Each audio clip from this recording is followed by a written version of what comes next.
I chair the Townsend Housing Authority, and I'd like to welcome you to our public forum today on veterans housing. We're beginning a little bit late due to some difficulties, but we made through. We thank you for your patience in waiting for us to start here at 12:15. I'd like to have a roll call of the members here, please. Natalie Call. Laura Schifrin. Chad Sexton Duranian. Vince Coleman. And I know that Carol Toole is on her way. Our meeting today is being recorded, so I want to let you know that.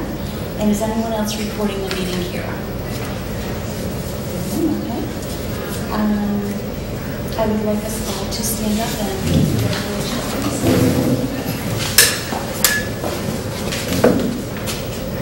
I pledge allegiance to the flag of the United States of America and to the republic for which it stands, one nation, under God, indivisible, with liberty and justice for all. Again, thank all of our veterans here in the audience today, as well as those at home. Thank you for your service to our country. Any additions, deletions to the agenda today?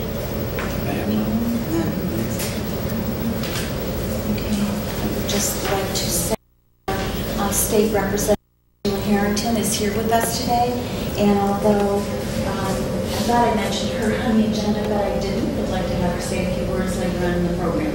Okay? Thank you. All right. I'd also, for a small group right now, have each of you stand and give your name and tell us a little bit about yourself so that we have an interactive kind of thing today. Sue, would you start? I'm Sue Licio. I'm chairman of the Board of Selectmen in Townsend. Thank you, Sue, for being with us today. I'm Sheila Harrington. I'm state representative for Townsend and the 1st Middlesex District, and I'm an avid supporter of the Townsend Housing Authority. Thank you for being with us today. Marcia Buckingham. I lived here in Townsend for 40 years, so I'm really hard.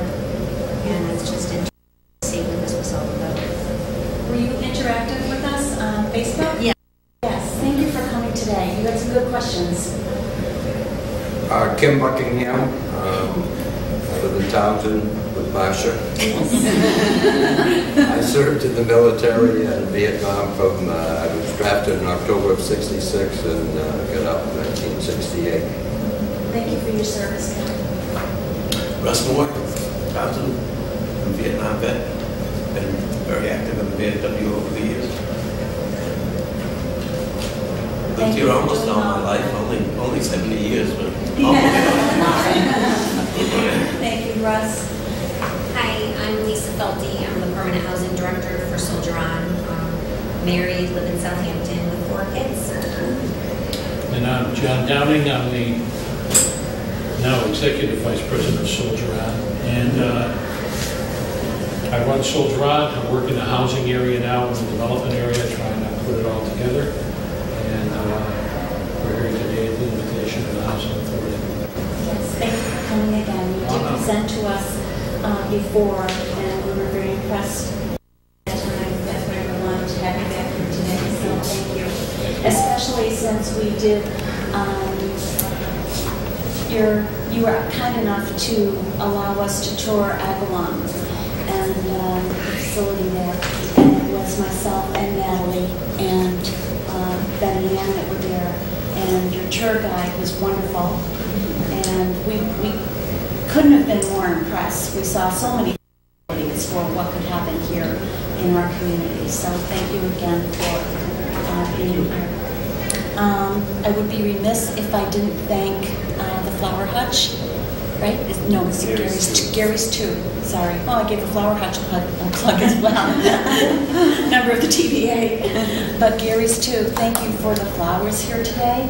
And Bailey's Bar and Grill, Pam Mariano, for the refreshments here, which you can partake of at any time that you'd like during the program. And I see that we have another visitor. Ms. Jensen? Jane. Would you like to announce who you are, please? Pardon me? Let us know who you are, Jane. Ah, I'm not sure. It's been a crazy week. So to that end, I should give a different name. Jane Jackson. Today I'm representing the Council on Aging. Oh, thank you. Thank you for coming with us, being with us here today. Okay, so we haven't done all the one more thing. The board has received the October 3rd minutes, and we received them before today, so we're time to review. I will accept a motion to approve the minutes of October 3rd. I make a motion to accept the minutes of October 3rd. Is there a second? Any further discussion? All those in favor say aye. Aye. Thank you very much. I've already made my remarks. So I guess I went out of order. Our state-appointed representative, housing representative, is Chaz Sexton. And do you have a little summary for us to begin today? Yes, I also would like to thank everybody for coming today. We have been in the process over the past 3.5 years of looking into our affordable housing for Townsend. I personally started off as a general member, worked up to my term. My term had ended, and I sought for a seat as a state-appointed rep for the Townsend Housing Authority, basically because there's a lot of work that needs to be done. There's a lot of liaison that needs to happen between Townsend and the state, and I felt that that was a good position for me to put myself into. So with the help of Sheila Harrington and others, I got elected to really push forward what we have been trying to do for the past 3 years. We have had 2 phases of affordable housing development in the town. Both phases have been completed. They have also been completed with certain funding and financing that have been both state and federal, as far as all of the funding for both of those buildings. The 3rd phase, it was decided back in, I'm thinking 2014. Well, it's actually 2010 when we opened Townsend Woods. That was the last HUD 202 funding available anywhere. We actually got the last one that was in the nation. So a year or so after that, we started talking about other alternatives or where we would have funding to build affordable housing on land that we owned, because that's the only thing that we as a town have to offer is the land that we own. That becomes a huge asset when you're dealing with a partnership who helps you seek funding to build what we need built for affordable housing.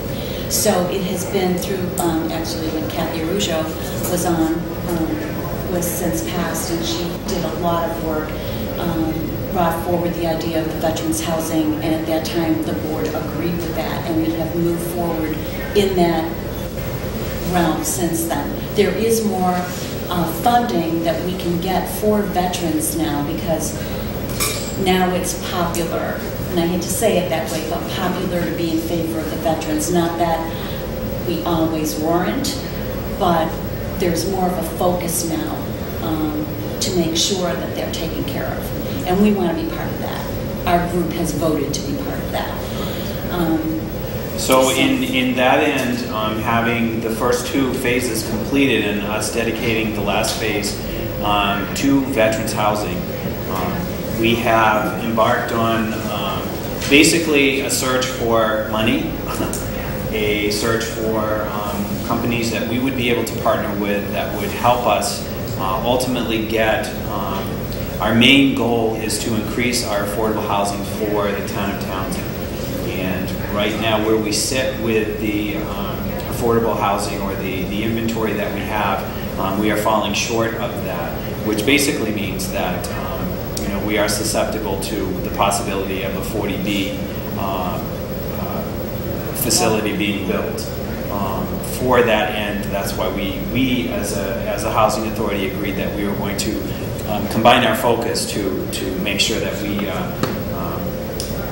we have the control of what we need to do for affordable housing.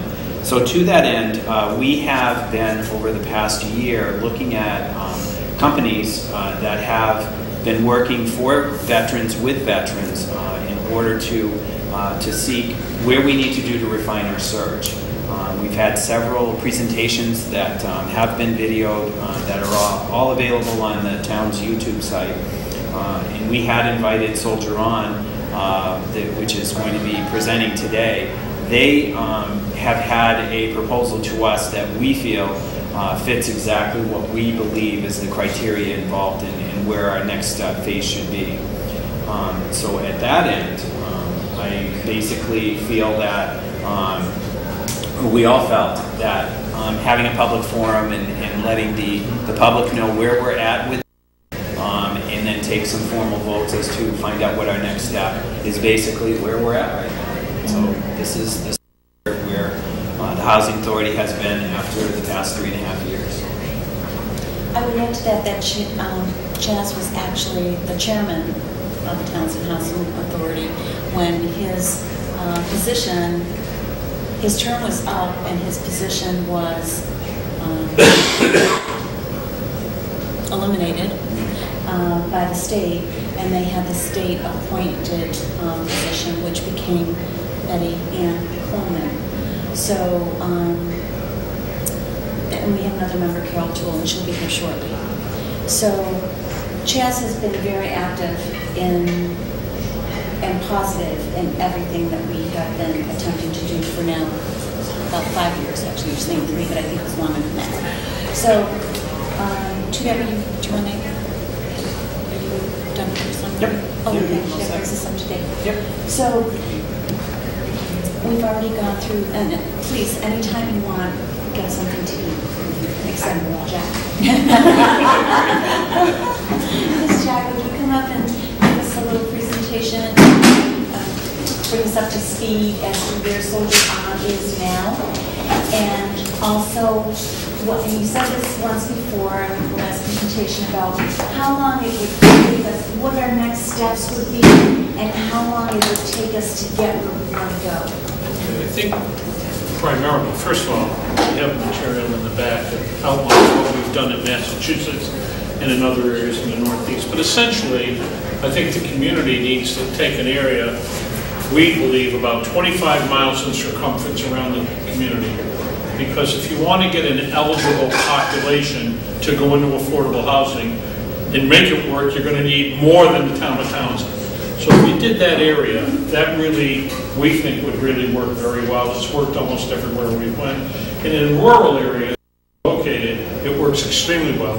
And it gets it also organizes all the housing authorities to work together, which is key to what you want to do, because we want to get people off of lists in different towns who may be waiting or maybe wanting to change their situation in housing and would want to do it. So we have found that work, okay? The second thing, so I think that's the first thing that has to be done. What are the number of veterans in that 25 mile? And then how many units do you need to build to make it work? For Soldier On to partner on a project, we need a minimum of 50 units.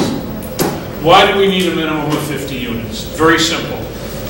If we use VASH, which is a veteran-specific Section 8, funded by the VA and HUD together, it's the only one of its kind left in the country. Those come in 25, in every 25 units, the VA has to provide a case manager. We're eligible to get the case management money for those units, which therefore would allow me to put 2 full-time people on the ground serving those 50 people. So that's why 50 becomes kind of a baseline for us anywhere we go. You'll see from our material, we have a couple of units in Western Mass. The first one was 39, another was 44. But in that particular area, we also have 30 permanent staff doing other things for veterans, so we can support it that way. So that's the first thing, identify the area, then look at what's the total population of veterans in that area. Here's the magical formula we use. First of all, if you go to any county jail or prison in that area, you'll find out that 5 to 7% of the men in jail are veterans. Many of them being in jail because of behaviors that resulted from, that were exacerbated while they served in the military. So people with mental health, addiction problems are there. So that's number one. Number two is the general population right now in the United States is about, what, 300 million people, and there's about 21 million veterans. So you're going to just take that math and look at the population and say, well, in this population area we have 800,000 people, 5% of them, there, that's the potential number. And then people need to be income eligible to go to affordable housing. HUD-VASH is a little bit more flexible as a housing vehicle than Section 8 because the VA has real flexibility on who they can let in. You can be way over income, but medically in need of services, and they can make you eligible for a unit, even though you don't draw any money out of the unit. That allows us to put you in and give you services. So that's the other reason why we need to get the VA cooperating. We have a Secretary of Veteran Affairs in the state, Francesco Urena, who's extremely cooperative and supportive in this work. Okay, so that's good. And you got to look at the pieces here. Both the previous administration, Deval Patrick, and now the Baker administration are very supportive of these things. Jay Ash and his team work very hard to help build the funding for this. DCHD, they all work. I mean, we show you all the funding vehicles. They all work hard to do it. The problem is we have to compete with every other community of need these monies. I mean, it isn't just veterans. If it was just veterans, it'd be easy. Okay? Once we do that, then we're off and running. How long does it take to go? Our general belief is if we have control of the site today, it's 2.5 years before the housing's done. Period, amen. Okay, that's how it goes. I mean, there's no fast tracks here. We work with tax credits. We have partners in the tax credits, Stafford, Capital, all those guys. They're really good at it. Secretary of State Galvin in this state processes a lot of the National Parks tax credit applications. He's now fast-tracking them for veterans. So, I mean, this state really is very good about moving it forward, but it's getting all the homework done in the community to get the trick done. You know what I'm saying? I would tell you this. I also think that you need to look at your population in terms of age. We're going through a real, we have about 190 permanent housing units in Western Mass. What we're shocked at is right now, we would tell you, 20 to 25% of our residents are really ready for some kind of long-term care. I have 2 people assigned full-time to evaluating and getting our veterans into full-term care. Berkshire Health Systems, which is the major health carrier in our facility, has dedicated a wing in one of their long-term care facilities for veterans. So we can get veterans in with veterans even in long-term care. So we're working those because, again, this community that served us, the Vietnam community and post-Vietnam, they were exposed to things that have made them very ill, and they were untreated, okay, unrecognized, and now we're finding out that they're paying the price health-wise, okay, and they're aging out very quickly. So we're working with that. We would tell you the other thing is that the reason you want to have subsidies like HUD-VASH involved, they allow us to have, we'll have, if we build 50 units here, we assign 2 vans full-time to that unit. Why? Because people got to be transported places. You know what's the most important thing we do every week? We take people to Walmart every week. Yeah. We take people grocery shopping every week. Yeah. We take people to their medical appointments. Biggest issue is transportation. And so what's made us so valuable is that we have a very sophisticated, highly computerized transportation system in Massachusetts where we move 120 vehicles that we control and our staff drives, so we can move veterans in our care everywhere. And we move veterans in the community to all their appointments. Most people don't understand this. Most people, as they age out, if they start to decompensate, are decompensating because they can't stay in regimen for their medical and psychological and physical needs. So they start missing appointments, they stop picking up prescriptions, and the decompensation escalates very quickly. So what we do, if you live in housing where we're the service provider, we provide all the transportation. You're not going to miss an appointment. You're going to get a call the morning of, and they say the van's on its way, it's coming to get you, Bill. Please have your hat and coat on, you got 7 minutes to get in the van. And we're, you know, why? Because once we got people in that situation, they stay stable much longer. Okay? So, and what we find, and this is the other thing, there's a lot of well-intentioned people, volunteers are helpful, but volunteers cannot be counted on to be there when the crisis is on. So we need to be there when people need transportation, not just when it's scheduled. So we've learned that this is what we have to do. We employ a number of peers. I think in New England right now, I employ about 35 peers, all of whom are veterans. And all as they do is drive to support people. They pick you up, they deliver you, they work with the case managers to make sure there's no holes in the fabric, that we're getting everybody where they gotta go. Because we keep saying to people, here's what we say to people. We keep telling veterans, you're our heroes. If it wasn't for you, we wouldn't have all these wonderful freedoms. And this is what we really say to them. Think about this. We say to veterans, but you know what? My father just died. You know what? You could wear his clothes. And I said, oh, I don't want you to use clothes. I want new clothing for my vets, because my vets are heroes. I want new furniture. So when we build housing, we furnish it all new. We don't take donations, because donations are usually not high quality consistent. So we have really flipped this. People get frustrated with it. They say, well, you don't understand. I said, no, you don't understand. We want people to have the right best. So if we did the senior housing here, we will work with we'll develop it, we'll furnish it. We do first class furnishings. We do nothing second class. Everything will be beautiful. We build beautiful housing. People will go, they're tired. It's beautiful housing. We probably will end up doing a food service here. We have a certified serve-safe kitchen process, and I know this is going to sound crazy to you. So we do frozen meals now. We deliver meals to people every day that our staff have made that are fabulous and delicious. You'd eat the meals.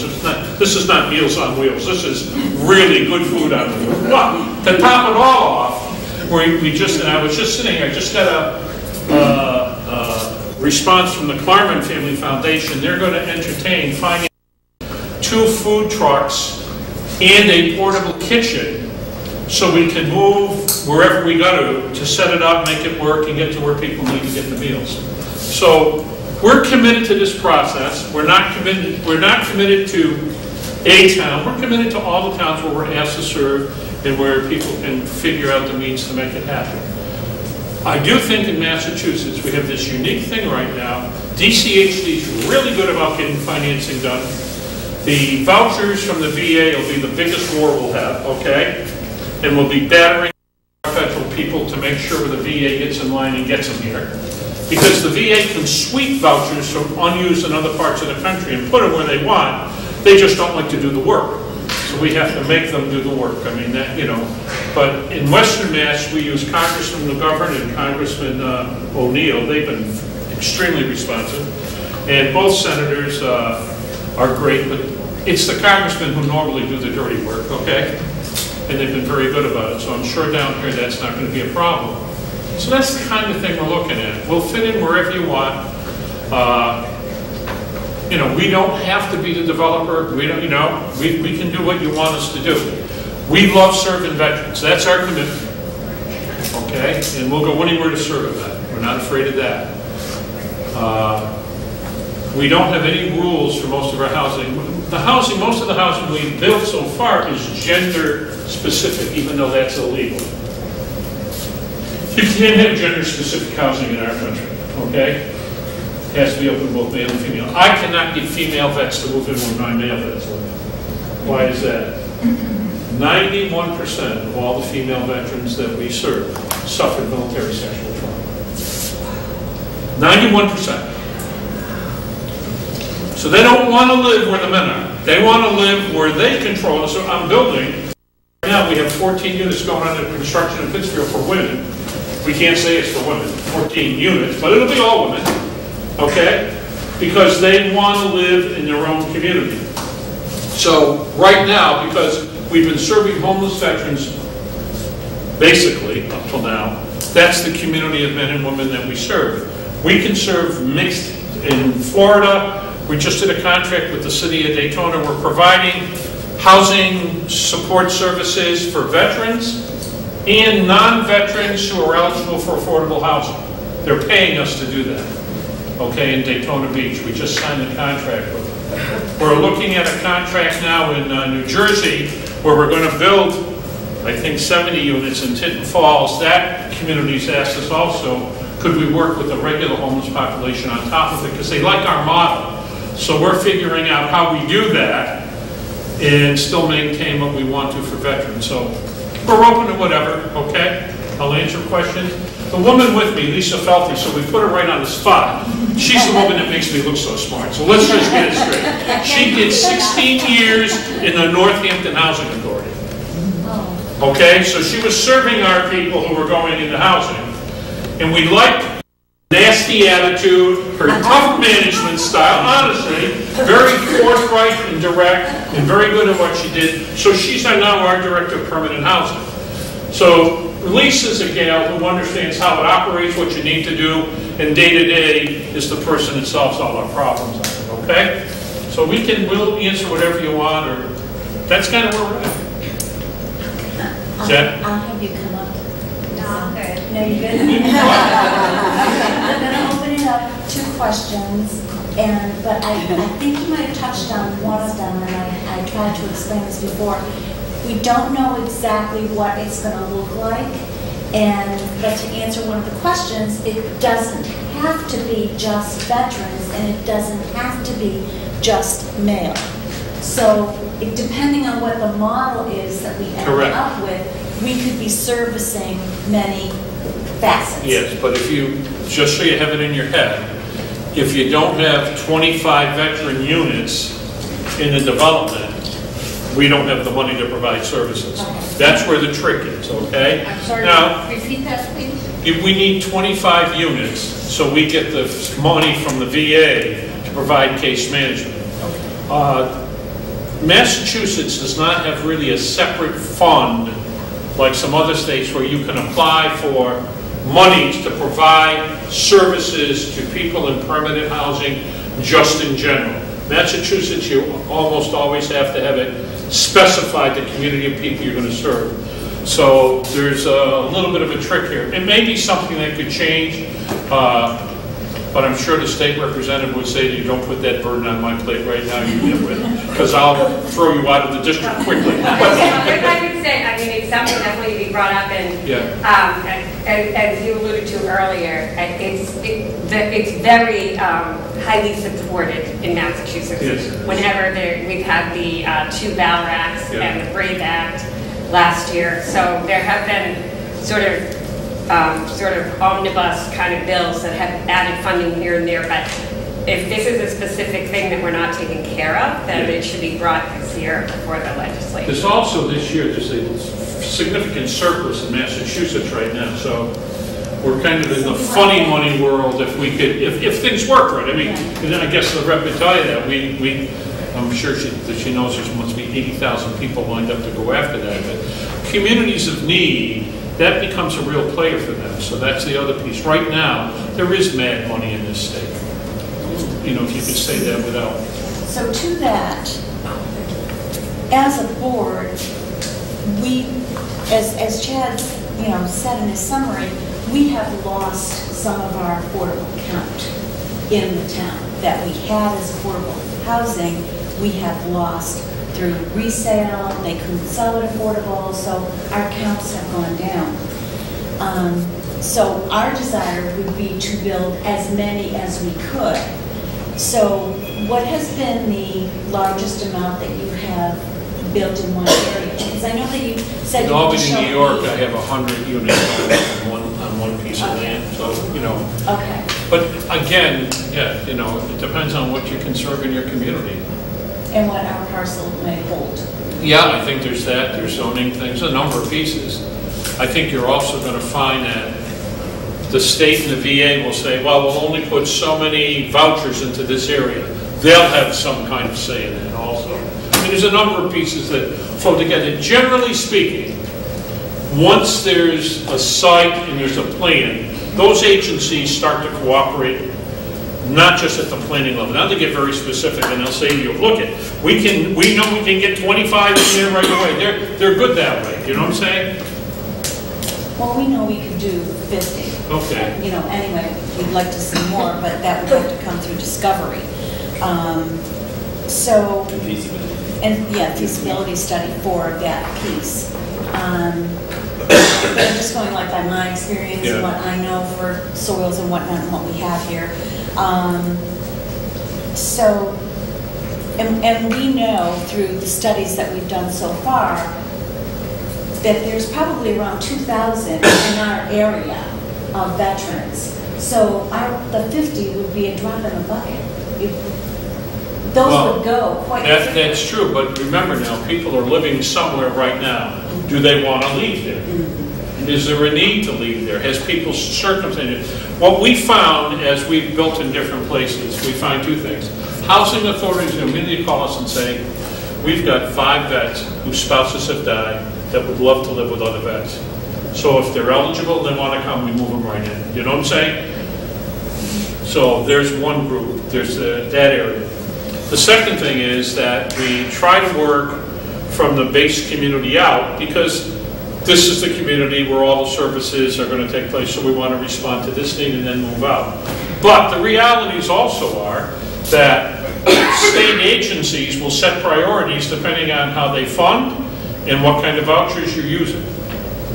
And we have to abide by those rules, whatever they are. Yes? Well, excuse me, to follow up on what she said, that was only a 3-town sweep that came up to 50,000. I thought it wasn't the full region. I don't know that we No, it wasn't the full region. No, it wasn't the full region. And not immediate. Part of the concern we've been like throwing around over the last 3 years is there a model that you can have where we have, it seems like a lot of young returning veterans that don't have a place maybe with a young family, and we have people, you know, a lot of retirees that were retired out of Fort Devens and they just decided to stay in this area. And I think if you encompass like the towns of Shirley and Ayer and those towns as well, that number will go up exponentially. But as I said, one of our concerns were, is there a way within the Soldier-On model that you can serve young, returning, possibly disabled veterans as well as senior level veterans? Yes, let me explain to you right now. We serve right now every year about 7,000 to 11,000 new veterans. The majority of whom are part of the current conflict. The people we've already served historically are all my friends sitting here with those Vietnam hats and posted, right? I mean, but that's just there. And the issue is, many of the people that you and I think might really benefit who are veterans do not want to go into any structured living. So what we've done, and we've just set it off in Texas, the only reason was Citibank had 8 houses in Texas that they would give us if we could get them rehabbed, and then they would mortgage them, they would do the whole deal. So we just kicked it off down there, and we've done our first 2 houses, and it looks like a great model. So we're now, all my outreach staff is being certified in mortgage work for the VA and for Citibank. And so as we're serving veterans in all the communities we do outreach in under the SSVF program, which is services specifically for veterans to prevent homelessness, we can identify people at risk, we can get them into the system, get a mortgage, get them in the houses and doing that. And cities now giving me, they're going to start to provide us with a list for Massachusetts and those areas. We think that's a better option with the younger vets.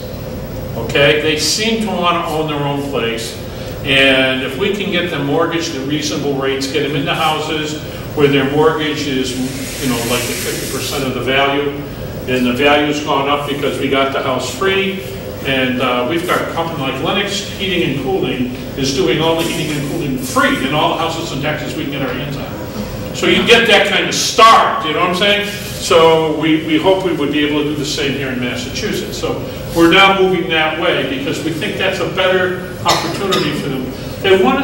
They seem to us to want to be established in their own homes, and they seem to want to be able to control those circumstances. So the issue we had also with Citibank was, we get them all set up. Do they have to be a Citibank customer? Do they have to put their name? Said no, they won't. They'll work with it. Because I said, I don't know that we could move them that way. Do you know what I'm saying? And they're a much more independent group than we thought they would be. Do you know what I'm saying? And even coming in for services right now, the VA would tell you,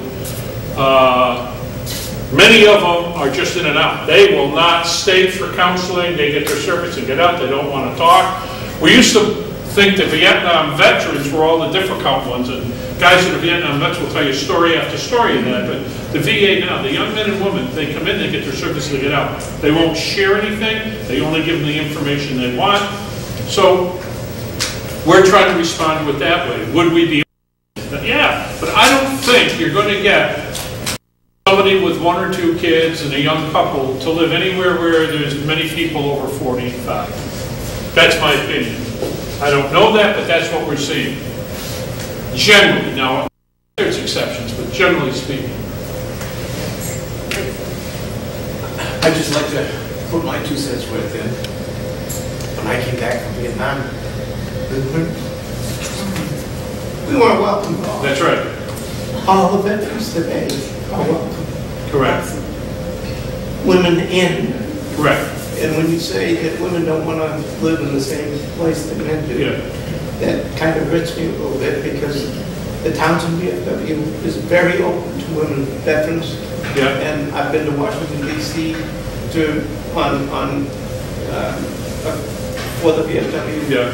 And all of them are welcome. When we go to conventions, we have a senior vice commander, right at the Townsend VFW sitting at the table up there. And we have a lot of women veterans and young veterans that are in Townsend.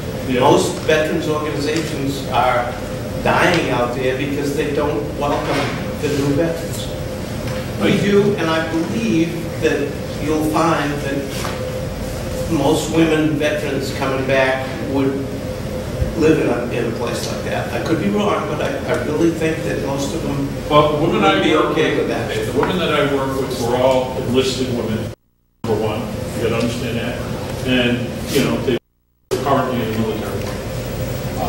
Older women, like I've had women who were nurses in Vietnam and whatnot, but in our care, when we sit and talk, almost 70 to 80% of them will say, this is what happened when I was in the military. I used to spend a lot of time with Mike Mullen when he was chairman of the Joint Chiefs. I had gone down to the Pentagon and spoke for him in a meeting, and we became friends. When he met the women in our community, he said to me, this is what's wrong with military justice, John. He said, these poor women come in, they have to go to their sergeant or their captain or whoever, and they're all men.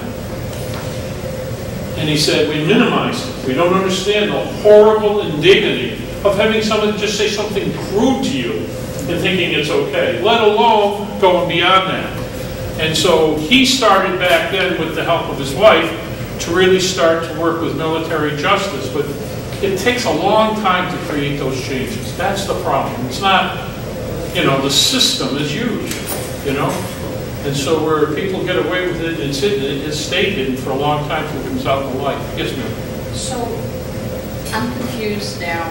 I mean, we started off saying 50 units would be ideal, right? Correct. But I'm confused about what the makeup of those 50 units would need to be. For me, ideally, it would be all veterans. Whether they're 1 bedroom, 2 bedroom, 5 bedroom, it doesn't make any difference to us. You know what I'm saying? We're going to serve. So follow up to that. Yeah. I've heard, and my heart absolutely breaks. Yeah. Not that it doesn't break for the young men. I get it. But when I think of young women, because my daughter is a Marine, not active anymore, but the thought of someone like her, her age, being homeless breaks my heart,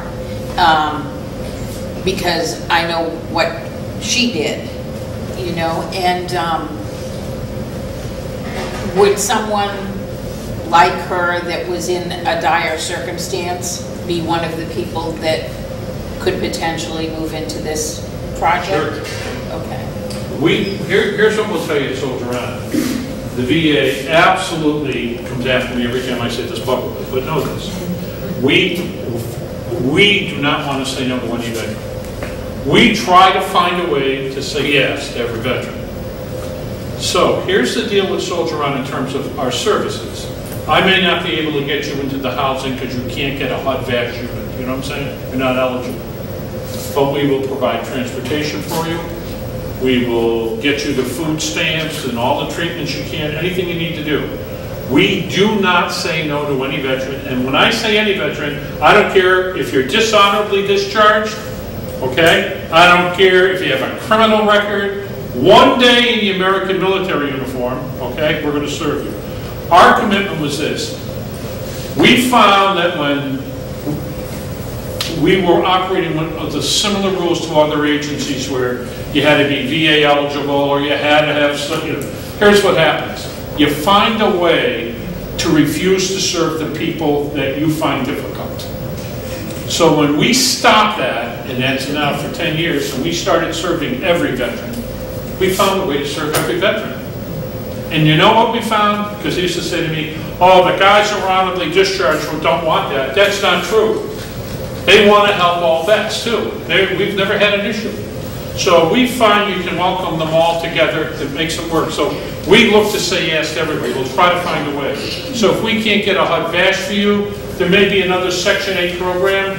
And also too, with the women, when we have vacancies and we post that we have vacancies in any of our properties, we've had women call and fill out applications. You cannot deny anyone. We accept their applications. When they come to the top of the list, they can tour the property, and they will see by being there that, you know, the majority of them are chronically homeless male veterans, but they are never denied. So they would have an option to move absolutely. in. Yeah, we don't. That was my question. Yes. Yeah, we don't want to say no to you, okay? But I think it's because you said something about, you know, gender specific. Yeah, well, it ends up being gender specific, not because someone may that's look the at it and say, community I'm 1 out of 50, and I'm the only female, so it isn't a good fit for me, but that's their decision. Okay, thanks. Could I ask you to also to speak on the ownership portion and how that works out? we do limited equity co-op as the model for ours. It doesn't matter whether it's done with tax credits, whether it's all financed with state and federal money, that the model that finances doesn't change. All essentially it means is, in order to, we couldn't build condos. I really, when I started out, wanted to build condos so veterans could own where they live. Okay? I figure everybody that put on the American military uniform, when they put it on, says to us, I will die for you. And I said to my wife when I went home, and I first heard that clearly in 2004 when a young major from the United States Army spoke at an event that we ran. And at the end of it, he said, my name's Ed Kennedy, I'm going back to Vietnam, I'm going back to Afghanistan, I'm a left-handed golfer, I'm a softball player, I got 3 kids, I graduated from the University of Virginia. And he stopped and looked at all of me and said, I will die for you. I had 300 veterans in my care that night in shelters and treatment programs. And I went home and said to my wife, for the first time in my life, I just realized everybody that's ever put on the American military uniform said they would die for me. I never heard it. I said, we've raised 9 kids, put 6 of them through college, had a wonderful life as a result of the sacrifices they made. And I think it's all right for veterans to stand in line for their meals, to wear used clothing, and to have to be grateful that they're in a shelter. I said, if the people that guaranteed us all this can't own where they live, there's something wrong with America. So I went in and I said to the community, I'm going to build condos. Well, I found out when I went to D.C. I can't use federal money to build condos. But limited equity is a model that works like a condo. And what does it mean? So once you get on the accepted list, we tell you, hey, you know what? You've got to buy a share in this development in order to rent an apartment.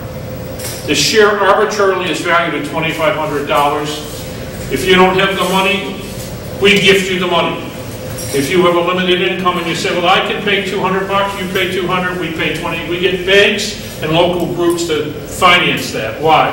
Now that you have your share, you can rent, and that gives you, the share means like if we built 50 units, you own 1/50th of the entire development. You don't own your unit, you own 1/50th of the entire development. So the surplus income that can come from operating housing now would go to be divided by 1/50th and returned to the owners. So in all our developments right now in Massachusetts, there's a law, and the IRS now has it, that you can't get back more than 1/10 of your cost of initial investment in your ownership right. So you can get back $250 a year in cash. So the reason we do it that way is so every veteran in our care, they pay their rent, or the subsidy pays their rent, they get back their $250 at the end of the year, and the surplus money in that pool we use to provide free cable TV, free internet, okay, and 20 Meals on Wheels a month, okay, for the people that live there, out of that money. So your cost, the point is, we're trying to hold your cost of living down, increase your spendable income, and make life easier, not harder for you. You know what I'm saying? So that model really works. Now the good news for that model in your community is this. We're the only affordable housing model that pays taxes to the community, because the people who live there own it. So generally what happens is once the development starts, we end up meeting with the assessors in town, and they come out and they usually do an agreed upon value for the taxes. You know what I'm saying? Because while it might be $7 million worth of building, it can't be sold like other real estate in the market, and they come up with it. So like, I believe like in Pittsfield, we pay, I think it's about $40,000 a year to the city of Pittsfield. In Northampton, where we built in the middle of the VA hospital campus, we leased 12 acres in the middle of the campus. Okay? Never paid taxes to anybody. City of Northampton hates having the hospital there. Okay? Because they can break every regulation they want. You know what I'm saying? And we pay that city, how much money do we pay from there? About $40,000 or $45,000 a year. From the middle of the campus, we pay that to the city. So the city of Northampton Police and Fire provide services to our 44 veterans who live in the middle of the VA hospital campus. The VA Police Department at the hospital we're at, think about this, Chief, in a hospital, little rinky-dink hospital with 100 full-time patients, the VA employs 29 full-time police officers. Wouldn't you love that question? I mean, shocking, but it's that, you know, that's the kind of thing you live with. But for the community, it's a win-win. Plus, all our units count for 40B, which is important.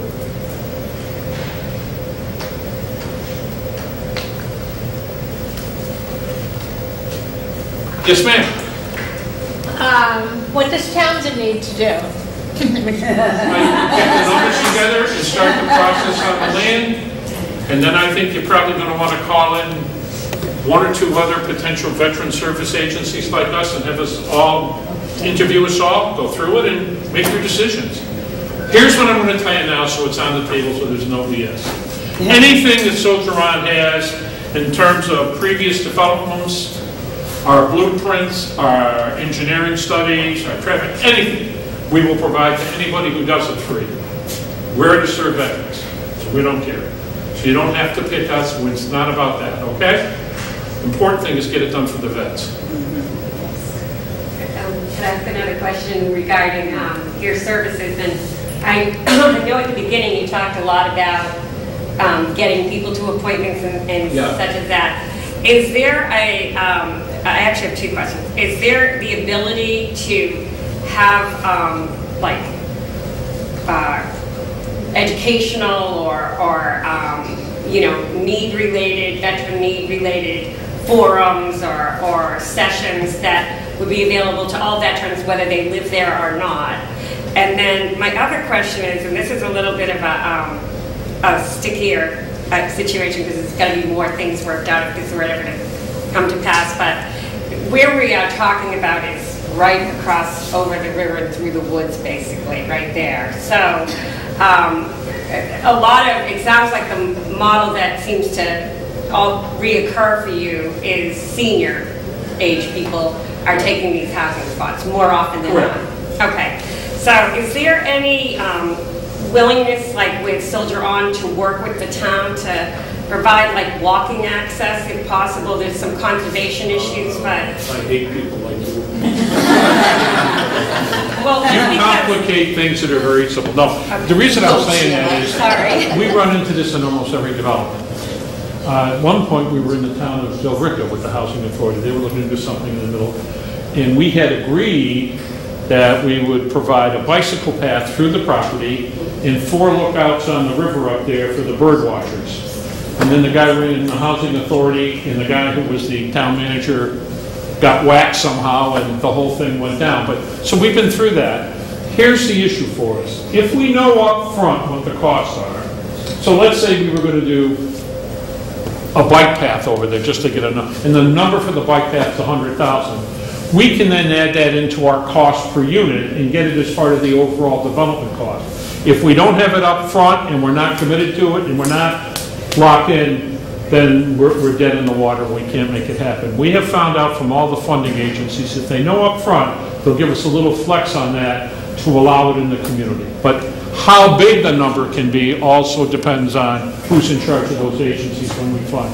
But it's doable in the level, okay? Because, I mean, services for seniors here as well as the library and programs they have, it literally might be bikeable or walking distance if there was a way to sort of make it work with conservation. We said no to a project in southern Mass towards the Rhode Island border just because they wanted us to do, I think it was like a 250 spot parking lot, paved, the whole deal, you know what I'm saying? That would serve other things, and you know, we just couldn't justify it in the overall cost. But we try to make that work, okay?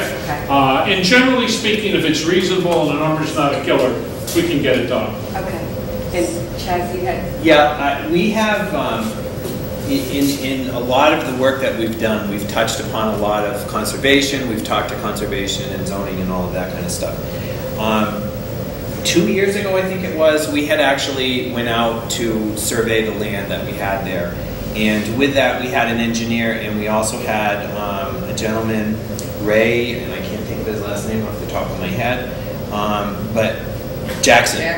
Ray Jackson. And we, well, I don't know these things. I just live here.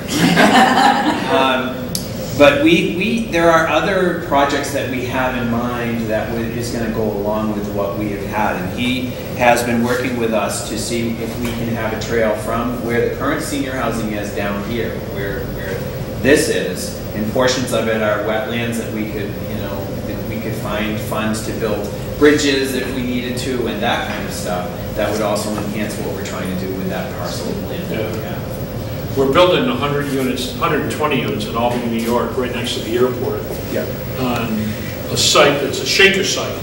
So the oldest shaker development in the United States is in Albany, is on that site.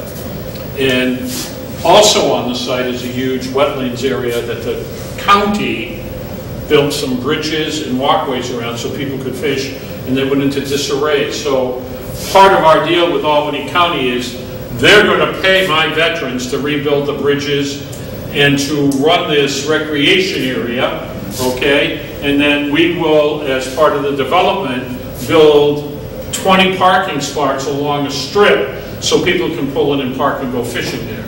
So we know how to do that. We just got to be in the early planning and make it work, and we got to get all the different agencies to buy in. Massachusetts, the stickler on all this is DCHD. Okay, those folks are 125,000% committed to housing.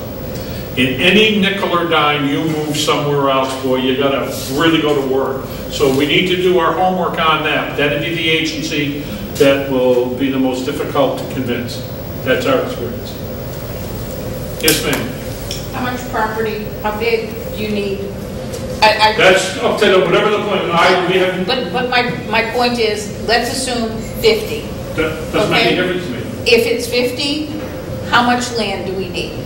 Buildable land. Whatever your town says. Because I don't want to be thinking just this one piece of property, because maybe there's somebody out there that owns land that would donate their land too.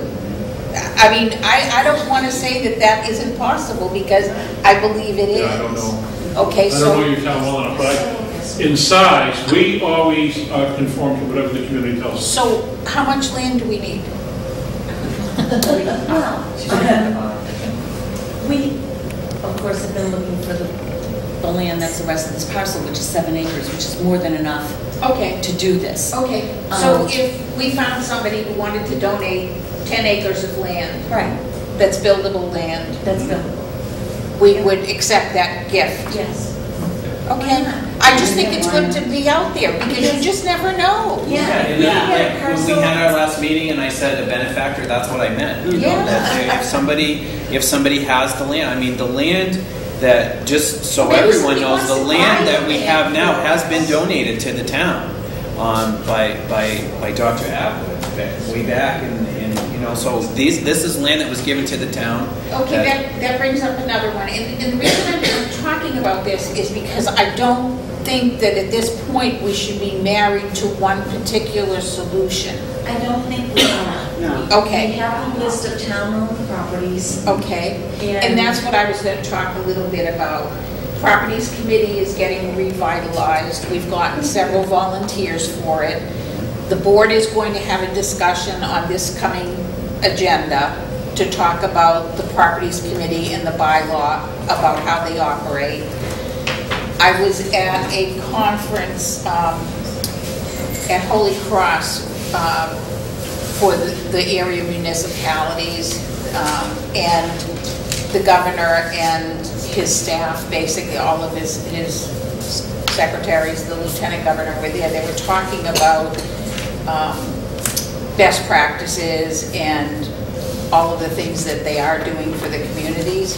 And one of the things that they talked about when they talked about housing was the potential for taking land that may have at some point been donated to the state or given to the state, and getting that land back to use for housing. So that's where the Properties Committee would come in and see, is there something like that that would be feasible as well. So from what I know, being in real estate here,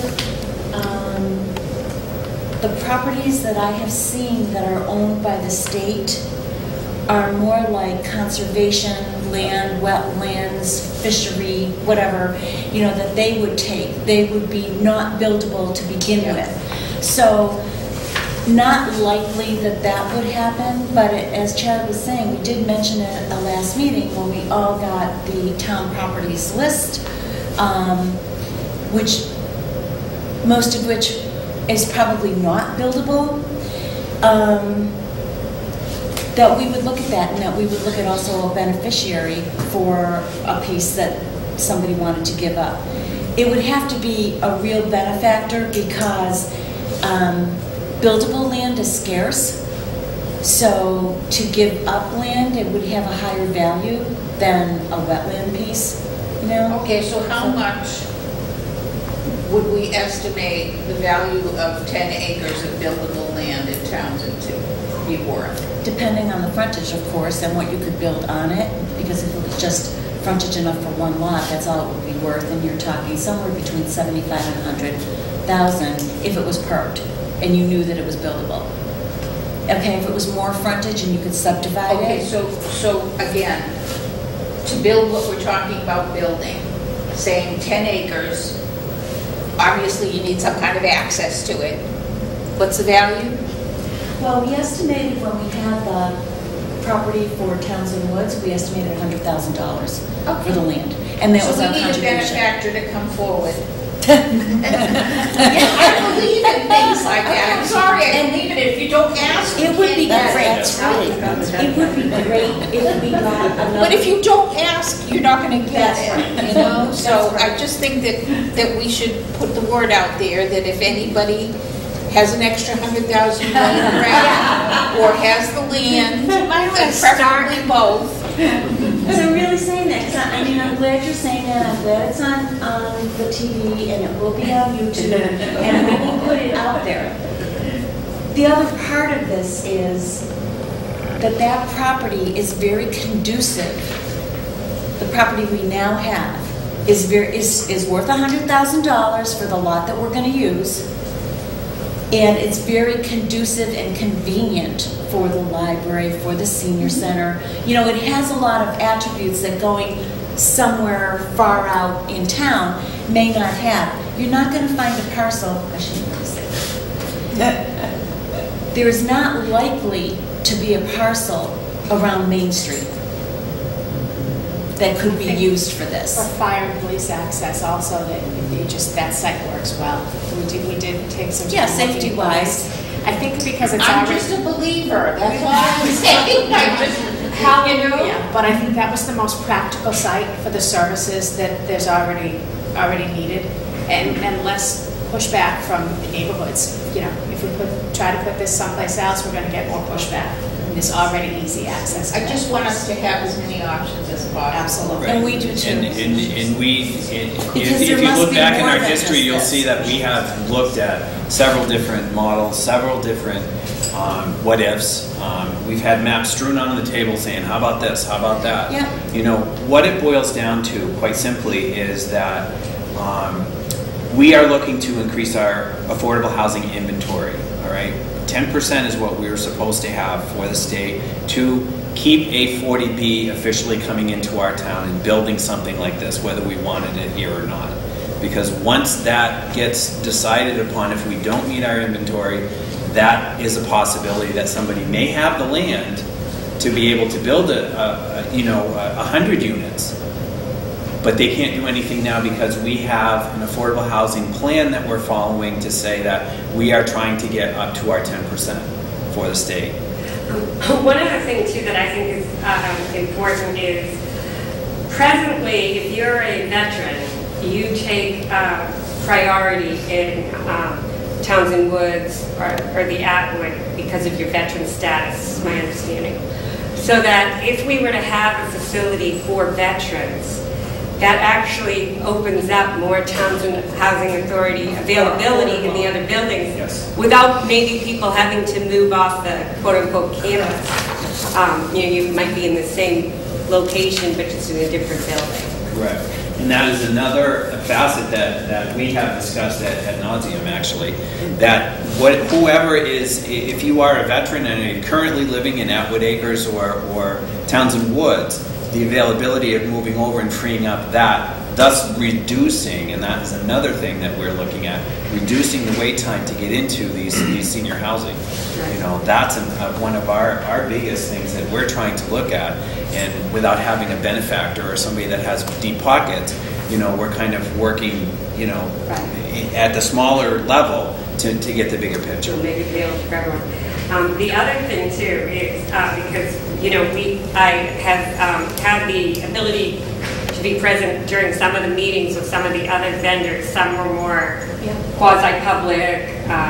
They all had different models, but I think one of the things that impressed the committee with Soldier On was the model that sort of gives a vested interest and ownership interest into the residents, so that I think that's important for them, for their self-esteem and everything else. But I also think that, well, I love that we're getting tax money on it now, you know, and most of the other models that we saw, we were not going to be eligible for any tax revenue, which sort of offsets that whole Townsend Housing Authority piece, because we're not getting the tax revenue on the rest of it. Yeah, I mean, it has been at least 3 years of constant regurgitating the same thing over and over. And we have interviewed at least 3 or 4 other partnerships already. You're the only one we've asked back a second time. So we were very impressed. We don't have anything to show them for the visit? No. Just thing? Okay, so there are, in the brochure, there are some pictures of the unit that we got to see. I can't even tell, Betty, do you want to say anything, or Natalie, about our visit? Yeah. Well, I was so impressed. I couldn't get over it, really. We went to Agawam. It's a school that was refurbished. It's an old state reform school. Oh, Yeah. okay. It was beautifully done. Each resident had everything they needed in their apartment. A cute little kitchen with a couple of burners.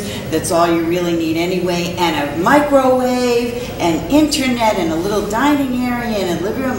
You know, everything clean, really nice floors, easy to keep up. But what else really impressed me is that the services that these people get. They get to go anywhere they need to go. And I don't know, for me, that's a big thing, you know? It was just a wonderful experience to speak with the gentleman that was, I don't remember his name. Must have been Jason, maybe? Was it Jason? Jason? Was it Jason? I think it was Jason, yeah. And they also have this really great kitchen, and they have a little herb garden in the kitchen, and a chef on board. I mean, really, I don't know, to me that's pretty good living. I'm going to tell you right now, we built housing that anybody can live in. We built beautiful, beautiful houses. There's no joking. We decided we really treat veterans as our heroes. That's not a joke. It's a way of life for us. So everything we do is first class. The men and women that live with us will tell you, we don't have to sell it. You just talk to the vets that live with us. There's no question. And you know what else you had there that I thought was really neat? If a veteran should pass away, so that the family doesn't have to worry about burial expenses, they have a really neat thing. It's outdoors, where they can cremate, and they have a little spot for each. We have a columbarium. We built a columbarium. I couldn't get over that. The reason is our vets, because they enjoy living together, they say to me, look, when I die, I want my friends to be able to come out and visit me. In Agawam Cemetery, the state cemetery is only like 7 miles from our campus there. They look at it, I want to be able to go out. So, and of course, which I have to also tell you, the other truth is, 90% of my veterans are smokers. So, if you see in all our housing units, we build columbariums, we build marble benches, cavalry guy, you can always tell them, they all have that on the floor. I'll tell you that right now. Every place I go with veterans, that's what the cavalry guys have. Okay? So we build these, and I keep saying to people, we put an eternal flame there. I mean, it's really beautiful, but if you go there at 7:30 in the morning, there's 4 guys out there with the Marlboros visiting their friends. That's why we built them. That's all. It gives people that sense of belonging. You know what I'm saying? So. The other thing that they have. Yeah, I know Betty Ann very well. I lived with her. And she told me after she went to where she was just talking about what it was like there, not just the home itself, but what they supplied these veterans with. And I was quite amazed. Yeah. So what she's saying is true, because she came home and told me. Yeah, I hear you. And I was very impressed with that. People don't believe us when we speak. They really don't. We are the finest veteran service agency, and we're held up as a model everywhere in the country because of the excellence. Okay? And we're excellent from top to bottom in everything we do. Why? Because you can't be part-time good. No. They also had a greenhouse. Yes. Yeah, we have a greenhouse. Yes. That was run by veterans. No, they love. Well, they do it all. We just provide the tools. Yeah. And when you talk about it was a reformery that was done over. Yeah. We met a resident who was in the reform school, was a veteran, and now is living there. Wanted to live there. He just felt so much at home. He came out of there, he said, a better man, and then he ended up I had the chills. Yeah.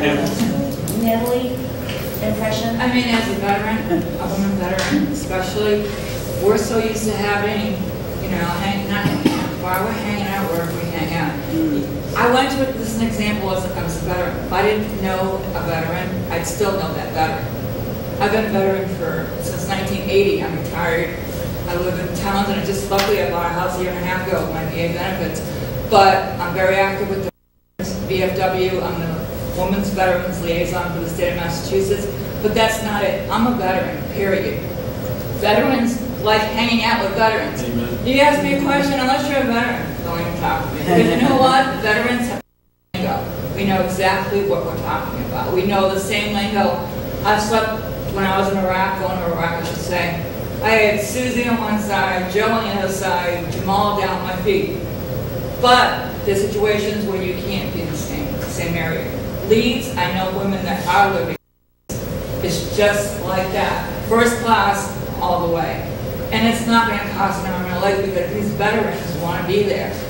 They're part of, you don't even know, if I didn't have my hat on, you wouldn't know I was a veteran, unless I told you. We're right there in the community doing volunteer. I volunteer at the senior center. I go to school part-time with my rehab, vocational rehab, VA. I go to the veterans. I go to the hospitals.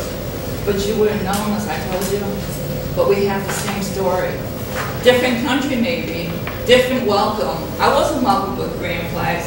They didn't even know I was a veteran. I was, you know. But this, we went to July 16th, and it's amazing. I mean, it's not, it's just what we deserve. Respect. On page 27 in the booklet, it's a $3.1 million shelter we built for female veterans. Wow. Houses 16. It's the most beautiful shelter in the country, period, and end. You go there and you can't believe how beautiful it is. So once you treat people like that, they change. Yeah. We're moving 14 women into this building that we just started building in Pittsfield, and it's just so exciting because we've watched them come in from the streets, we've watched them regain their lives, we've watched them regain their purpose. Their lives now have significance and meaning for what they're doing, and they're going to be able to choose how they move forward from there. I think that's fabulous. That's what we want to do. So we'll work with you, we'll do what you want, we'll fit in, we'll try to fit in where you want. Yes, ma'am. If I could just say one thing, I know you said I more than one thing. haven't. Okay. I just wanted to say, if you look at your little brochure, you will see Secretary Rayner and Secretary Ash in it. They did come 2 years ago in the fall to look at the site, and you can see him standing in front of Atwood Acres. But I just want to let you know too, both secretaries have said they will do anything they can to help. However, I guess they said the proximity of this meeting to Veterans Day made it impossible for them to get here today. Secretary Ash has deferred more to Secretary Urena because it's a Veterans Housing Project. So I've probably been in closer touch with Secretary Urena's office. But I did talk to the Veterans Housing representative under Secretary Urena, a woman, and I'm going to butcher the last name, but it's like Claire Macronalakis or something. Claire Macronalakis. Okay. And Claire was thrilled that we were going to be having a soldier on here because you basically are they're almost, highest recommendation that they could possibly give was what they wanted to extend to us. And they had given us a couple of other local programs in the state that they thought could maybe serve the needs, but she just said that we have their 100% support with Soldier On, as they've had great experiences with them through the state. I also want to say too, because I represent Groton, Dunstable, Pepperell, Townsend, Ashby, part of Air, and part of Devons. So I do know various housing authorities. But I have to say, since 2015, late 2015, I guess might have been the first time I came to a meeting. But this Townsend Housing Authority, I don't think you have any idea how hard they have worked on this. This has been like a real mission since the very early days of considering doing this, and all the members have added so much. Mostly, though, I do have to say, Chaz and Laura, from the very beginning, you just were not willing to give up at any point, and I think that took a lot, because we had our challenging times over the last 3 years. No snickering. No. We did have some challenging times, but that being said, I know some people are like, well, do we know enough? Have we thought it through? Is this the right thing to do with veterans housing? But I would ask, while keeping all your avenues open, but I would ask that you really defer to the fact that this isn't something that they just jumped into. We've had a lot of learning sessions with various providers, and the land, the use of the land, conservation issues.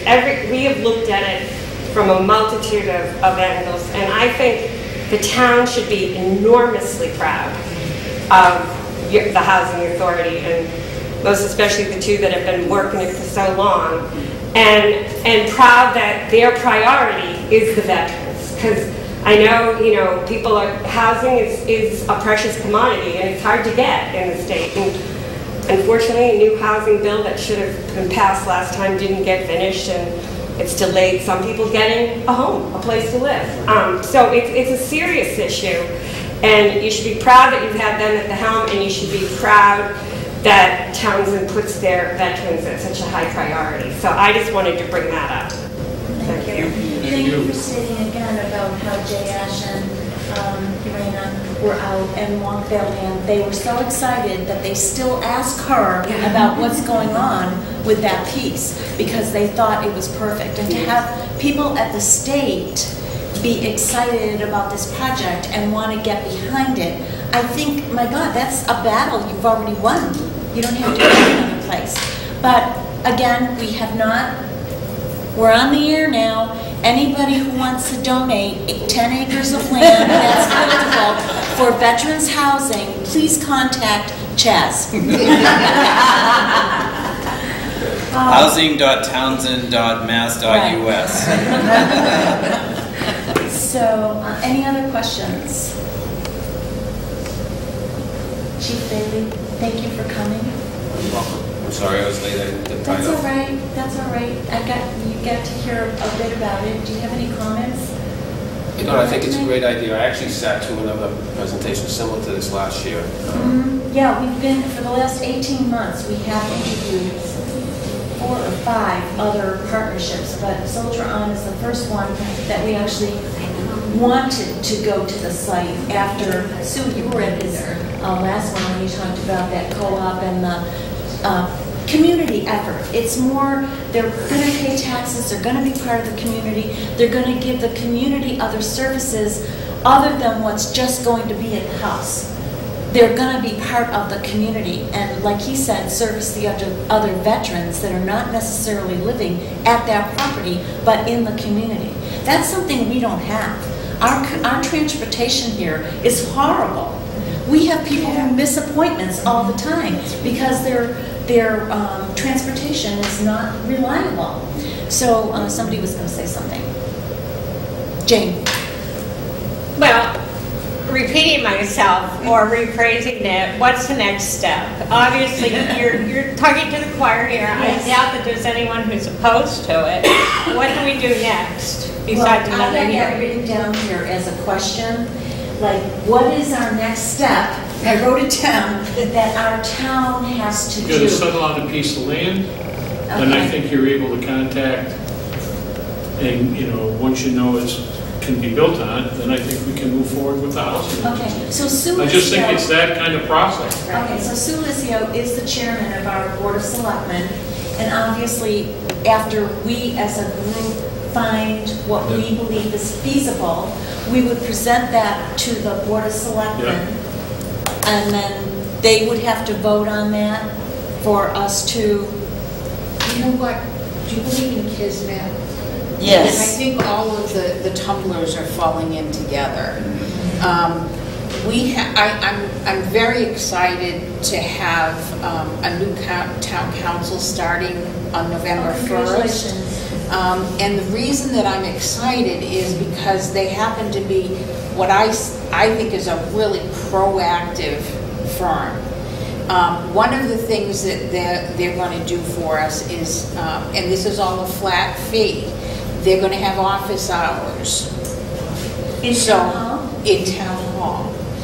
So that what you would be able to do, Chaz, if you had questions or whatever, is sign up ahead of time. You know, they're going to be in on this particular Thursday or whatever. Sign up ahead of time to come in and ask the kinds of questions that you have. They have extensive background in 40B. Awesome. Okay. That's a plus. I think they're going to be wonderful partners for us. I'm really excited. At our meeting next week, one of the things that I asked to be on the agenda is a discussion about what our priorities for town council will be as a town, and certainly right away for me, setting up those town hall meetings is going to be critical. Your project is one of those big projects that's looming. Another project is yes, regional dispatch. We've got it. We're looking at that as well. And there's zoning. Zoning is working on some pretty hefty bylaw changes and creation. So especially with the marijuana law. Right. So those are my personal top three, but we'll see when we get together. But at least you know that's going to happen as of the 1st. I'm sure they're going to be able to answer a lot of the questions given the experience that they have, or at least know which direction to go in as a partner.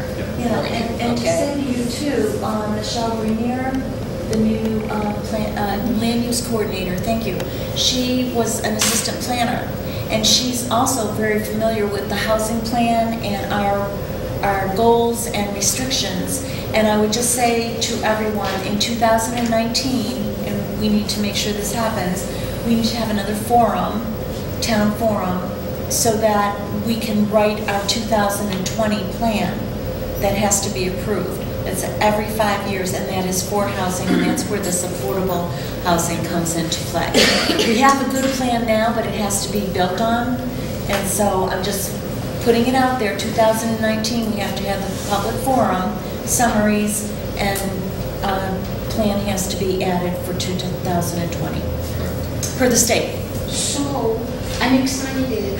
I'm excited too, and I'm excited that you're finally excited and smiling. But it does finally feel like things are clicking. So if I can, Thank you for all your hard work. If I can jump in, and that's exactly what I was just going to say. So I appreciate the work that you've helped us with.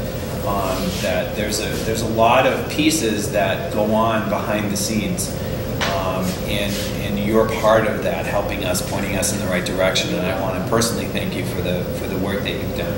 I also want to thank Sheila.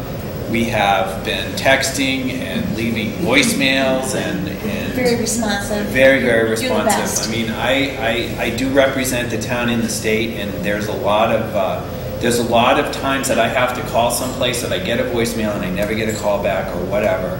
I know that when I talk to Sheila, I get a call right back. We get whatever we need to get. And even if she's coming from the State House and she wants to add a 2 cents in one of our meetings, she calls on the phone, and we have the information right there. But I want to thank you for all your work as well. As far as our next steps, all right, as far as what we need to do as a board is figure out what our next step is in our next meeting. Our next meeting, that's going to be on October 24th. To find out, we're going to be We're going to recap today. Right, we're going to recap today, and then we're going to figure out what we need to do. There's feasibility studies we need to look at. There's all kinds of pieces that we need to put together. I think that will also give us time for us to collaborate with the Board of Selectmen. We also want to talk to zoning. We also, to find out where we all can start before we even take the next step. So that's kind of sort of where we're at. I also think at some point, you and I, and probably Sue, should be meeting with people like Claire Macapolonis, because she's used to helping people find the funding and go through the steps. So it might sort of direct us on how we can obtain some of those funding sources to help move this along if we meet with her as well. So that would be a recommendation. Do you know if she would come out here? or she would do, if she would. Well, I conference. did open up the offer for her to come out, and She thinks it's the outback. I was thinking, I think when you say Townsend, you're like, is that near Australia? It sounds like I'm asking to go to the ends of the earth, I feel like. It's that Metro Boston attitude, But don't they represent the whole state? they do, and you know what? I know Secretary Ash especially and Secretary Rader. They like if you looked at their schedules, it's like they could be in the Berkshires, down the Cape, up to like the New Hampshire line and over in the course of one day. They just go everywhere. But it seems like their staff is less likely to leave, you know, the home base there at in Ashburn, or I think she's on Washington Street, but not far from the State House. But I think it would be a good idea, because I'm assuming, Jack, you've worked. It sounds like you've worked with Claire before, so she is a good resource. Probably she should be involved in the meeting as well. Claire would probably come once there's a plan in place and there's something concrete. Right. She used to be a field person in that office and did a lot of travel. And then now she's one of the administrative staff, and she's been tied in. But she generally, once if we said, look, we're ready to go, we need you to come in and help us select where we're going to go, and she'll come. I think she will. You know what else? I think what I'd like to do is make sure our ducks are all in a row, okay? I think this is a good beginning of a process that I see several boards coming together, perhaps having a larger meeting so that everybody's on the same page, and going from there and with our new attorneys and putting together a really cohesive plan and a timeline for it. Did you say they begin on November 1st? Yes. And we sign up before, or how is that working? Is there a wait Is there a list? sign Yeah. up? What time? We're going to be talking about it Tuesday All right. at our meeting. Any other questions? So I'm happy to see so many people interested. Do you have other questions? Because Amanda's here now, they're here now. Comments? If no questions, do you have any comments? We don't bite. So many talkative people I'm looking at in this room that usually will talk. Okay. You mentioned this will be on cable. Yes. Do we know when that might be, so that we can Not share cable. that? Well, it will be It'll be on YouTube. It'll be on YouTube. Well, it'll be on 9 as well, right, Hartley? Eventually, yes. I can't say exactly when, but But soon, we can watch that. Yes, So the IT So person. those who at- couldn't be here, we can tell Yes, them to be aware yes. of it. Oh, yes. I know your board has done a tremendous amount of work, and for a number of years. So thank you very much. I have placed the link on, if you go to the Housing Authority, there's a link, if you click on that, it'll bring you right to the YouTube page that has the selectmen's meetings on there and also the Housing Authority. So if you click on that, it'll bring you right to where you can pick which meeting. We've been televising all our meetings. Yeah, that's the Townsend website. So the Towns website, there's a Housing Authority page, which Chaz takes care of. And so everything is on there, our agendas, our minutes, and the YouTube meetings. So the video of the meetings are there. Okay, great. So you can watch them over and over. Get all that. I watch them because I'm not sure of what happened. The tour of the Agawam retreat that you went to Agawam, Yeah. is that on YouTube also? No. We're working on getting a clip of it because it was kind of done. We started the tour and then Hartley was kind enough to come out there and see it as well. So we had started it before he got there. So it was kind of a little backwards, and we're trying to. I have it edit it. 97% done, and my computer decided to do a Windows 10 update in the middle of it this morning while I was putting it together. So once that is complete, and I have it on a loop, once I get it done, we'll post a link to it. Good. On our site, and if we can, we'll post it to Facebook. Yep. We'll and Townsend what's going on. Yeah, I'll link so to it. that you'll just have to click on it and you'll be able to see it. It is awesome. other questions? I would just like to thank you, Soldier On, Jack, and I forget your first name. They pay us to come, folks, so don't fool yourself, okay? Okay, thank you. We're on the payroll. Okay, thank you. Thank you. And again, you know, I'm just so impressed with the offerings that you have. You know, it was a pleasure to meet you the first time. It's even more of a pleasure this time, you know, and I hope that we can get things together so we can. Let's keep working together going forward. That's my plan. So we're really. I have another comment, because when you spoke about the new housing for the women, the 14 women who were taking off the street, and I talked to you before when you came in, I had put the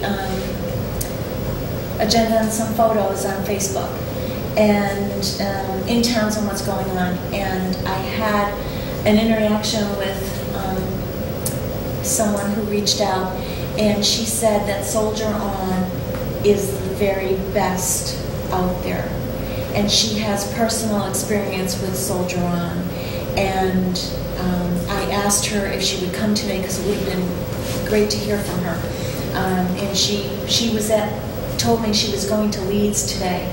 So when I mentioned that, he said that there was an awards program today for women out in Leeds. I'm looking forward to meeting her and speaking with her. I invited her to Wednesday's recap, and but I have the chills thinking about her because she was so sincere and so, like, it sounded like she was saved. So, you know, I know that this board is going to vote Soldier On as a partner. We talked about it before in open meeting, so I'm not saying something about we talked, you know, we did not talk behind and we didn't have an open meeting law violation. You know, this was several meetings, we've discussed it already. So just so that you know, this is where we want to go, and so we will be reaching out for a lot of help. We'll be here. Okay. Thank you very much. Madam Chair, I'd like to make a motion to adjourn. Is there a second? There's a second.